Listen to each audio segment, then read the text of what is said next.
Hi guys, Marcus here and welcome to Chinese Entertainment Update October 7th, 2021. I release episodes every Tuesday, Thursday, and Sunday, and this is episode 447. Now because I use Chinese names quite a bit on my show, if you want the English spelling of them, click CC for English subs. I create them myself. In today's episode, will Kenny Lin be filming a new costume drama? Reasons for Immortality's postponements. Zhao Wei, Zhang Zhehan, and Zheng Shuang are scrubbed from their drama posters. And Squid Game's Joo Hyun is Louis Vuitton's new brand ambassador, and some Chinese netizens aren't too happy about it. And we usually begin with what's recently premiered, but nothing to report for today or yesterday, so we begin with Simon Gong's new drama that's airing in a few days. Shining Like You is an upcoming modern drama starring Wang Zixuan and Simon Gong, and they've confirmed an October 11th premiere. They also released a trailer a few days ago, and that can be found on YouTube. The drama was filmed in 2017, years before Simon broke out in Word of Honor, so it's been a while coming. Here's a picture from the booting ceremony. Shining Like You tells the story of an academically excellent student played by Wang Zixuan who finds herself in foreign territory when she enrolls in art school. While there, she draws the attention of two popular guys, one of whom is played by Simon Gong. The drama will premiere on Tencent. I will update again on where to watch with English subs if available after it premieres. Next up is Kenny Lin filming a new costume drama. Here's an October 5th Sohu article entitled, After My Bargain Queen, Kenny Lin Makes New Costume Drama, Partners a Post-90s Starlet. The new costume drama is rumored to be The King Loves Qinghwan, an adaptation of the novel The King's Woman Who Dares to Touch, and the partner is rumored to be Crystal Yuan.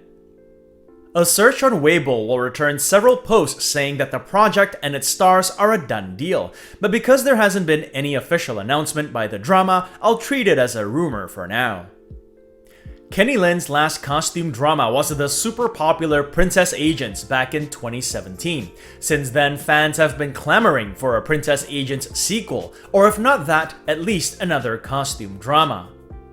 Kenny has starred in only 2 dramas since Princess Agents, both were modern dramas, the latest being the recently aired My Bargain Queen. Crystal Yuan, on the other hand, has been hitting the costume drama genre non-stop, and why not if you excel in it? She starred in last year's Love and Redemption and recently wrapped filming Love Never Fails. Rumor has it that The King Loves Qinghwan will begin filming sometime in October. I'll keep my eyes peeled for any more updates on that. Here is another Sohu article that caught my attention. It's entitled Immortality's Premiere Undetermined. Should have already premiered earlier. Why the postponements? It's a good question that many fans have been asking. The drama was heavily rumored to premiere in September, but that obviously didn't materialize. Immortality is a highly anticipated costume drama starring Arthur Chen and Liu Luo. It is based on the boys' love novel The Husky and His White Cat Shizhun. According to the article, there are 2 main reasons why the drama hasn't aired. One of them I've spoken about on a few occasions. It's got to do with the regulators' crackdown on BL adaptations. The drama might have to make some changes or do some reshoots in order to get past censorship. The other reason I found kind of interesting. The article speculates that the broadcasting price has not yet been set. It says that because of the nature of the drama, a boys' love adaptation, producers won't get as wide a release as they'd hoped for, and hence might be trying to raise the broadcasting price of the drama for distributors. Moving on, here's a World Journal article entitled Zhao Wei and Huang Xiaoming's first drama collaboration is broken. Yuan Quan steps in. According to the article, Zhao Wei and Huang Xiaoming were supposed to film an upcoming modern drama entitled The Good Wife. The drama is supposedly adapted from the American TV series The Good Wife, which stars Juliana Margulies and tells the story of a full-time mother of 2 who returns to being a lawyer after her husband is imprisoned. With Zhao Wei's recent cancellation, she's no longer being considered for the part and has been replaced by Yuan Quan. Yuan Quan's resume is packed with movies and dramas. Her most memorable role for me was the one in the drama The First Half of My Life. The news of Zhao Wei and Huang Xiaoming starring in a drama had generated quite a bit of buzz in the past few months because the two were known as good friends in real life. They were classmates back in their Beijing Film Academy days. Recently, Zhao Wei's cancellation has led to her name and image being scrubbed from some of her previous dramas. Here's her breakout drama, My Fair Princess, on Antopan. Even though she plays the titular character, it's Ruby Lin's image that makes the thumbnail instead of hers. Her name is also not on the cast list. Fan Bingbing's is though, funnily enough, even though she too was the subject of a cancellation. And speaking of actors being scrubbed from their dramas, here are a couple more cases of them on Antopan. Zhang Zhehan's image is not on the thumbnail for Word of Honor. It only features Simon Gong. Zhang Zhehan's name isn't on the cast list either. And Zheng Shuang's image is not on the thumbnail for Love 020. The thumbnail features Yang Yang and Some Girls Back. Zheng Shuang's name is not on the cast list either. A pretty sad state of affairs if you ask me. And finally, for drama news, here's a 6-tone article entitled China's Major Video Platforms Suspend Advanced Screening Feature. If you guys are members of any of the major streaming platforms in China like Youku, iQIYI, or Tencent, you might have noticed or even used the advanced screening feature known as Fast Track. If you guys remember, when You Are My Glory's final episodes came out, Tencent had them on their fast track option, and there were so many buyers that the server went down momentarily. Well, now that feature will no longer be available as all 3 platforms recently released statements to say that they have cancelled it. If you're guessing that regulators had something to do with this, you'd be right. Last month, the state-funded China Consumers Association criticized the feature for playing tricks on consumers and lacking sincerity. The association then called on platforms to suspend the feature. The suspension of the feature might be upsetting for some subscribers, but it may be welcome for others. I remember hearing comments that drama endings were being ruined because people who paid for these advanced screenings were leaking spoilers online. And that's it for drama news. Moving on, here's what's made headlines in celebrity news. We begin with Xiao Zhan, who on his birthday on October 5th trended worldwide on Twitter.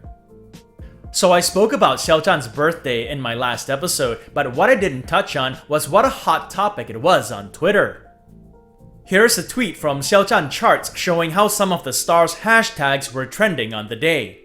Number 2 worldwide, number 1 in Cambodia, Singapore, and Thailand, number 3 in Malaysia, Sri Lanka, and Bangladesh, and the list goes on. His popularity certainly has worldwide reach. Next up, Squid Game star Joo Hyun is Louis Vuitton's new global face. That is according to this October 6th Jing Daily article. And apparently, some Chinese netizens aren't all too pleased with it. According to the article, Louis Vuitton named Netflix hit series Squid Game star Joo Hyun as its global brand ambassador for the house's 3 main lines: fashion, jewelry, and watches. And this quickly sparked interest on the Chinese internet. Even though there's no Netflix in China, Squid Game amassed a huge following as resourceful fans found ways to watch the popular show. Since Chris Wu's fall, many European luxury brands have been seeking new Asian artists to fill the brand ambassador void he left. For example, not long ago, Yang Yang was announced as Bulgari's new spokesperson. Chinese consumers had been guessing which local stars LV would appoint as their next brand ambassadors, but instead, new Korean names were appointed. Some netizens are saying that they're upset that these brands are valuing Korean stars more. My take on this is, can you blame the brands for doing that though? I mean, if you look at how quickly some Chinese stars drop their brands, and for the littlest things sometimes, anything that could possibly maybe be construed as not being aligned with the state, and these stars will cut ties and distance themselves immediately. No apologies accepted. And staying on Squid Game just a little longer, actor Kim Joo-ryung, also known as Player 212, increased her Instagram followers 2,000-fold after the show's release. That is according to this October 4th 8 Days article. 45-year-old Kim Joo Hyun played Han Min-yo, one of Squid Game's most memorable characters. Cunning and manipulative, Min-yo will do whatever it takes to survive, which usually involves shamelessly attaching herself to whichever team seems to have the strongest players at any given moment. And then of course there's the bathroom scene, who could forget that? Anyway, according to the article, Kim Joo Hyun saw her number of Instagram followers surge 2,000 times after the show's release, and she now has an astonishing 1.3 million followers. Even her character's over-the-top expressions have been immortalized in memes that she has no problem sharing on social media. Kim Joo Hyun placed 4th in a Korean beauty pageant in 1999 and made her film debut the following year. She's been in film and television ever since, but her role in Squid Game has quickly become her most well-known. And on that note, it's Thursday today, so time for another segment of my predictions for this Sunday's Top 10 Champions. As you guys know, every Sunday we do the top 10 Chinese web and TV dramas of the week. In this segment, I'll give some of my thoughts and predictions as to who the champions will be. My prediction for this Sunday's top web drama is a female student arrives at the Imperial College, starring Zhao Lusi and Xu Kaicheng. Despite its mixed reviews, the drama is still going strong, and I'm backing it to remain champion for a second week running. My prediction for this Sunday's top TV drama is Medal of the Republic, starring Hwang Xiaoming among others.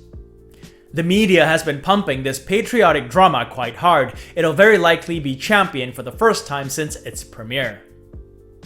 And that's been another segment of my predictions for this Sunday's Top 10 Champions. It also brings us to the end of this episode. If you want to check out the Word of Honor t-shirt or other Chinese drama merchandise, there's a link to it in the description below. And this show wouldn't be possible without you guys tuning in, so I thank you all for watching. If you enjoyed it, do subscribe, and don't forget to hit that notification button for more updates. If you'd like to contribute, check out my Patreon page, where for $1 or more a month, you'll have access to perks like recaps, requests, and have your questions answered. So stay safe, and as always, I wish you clear blue skies, good health, and happiness. Until next time, cheers!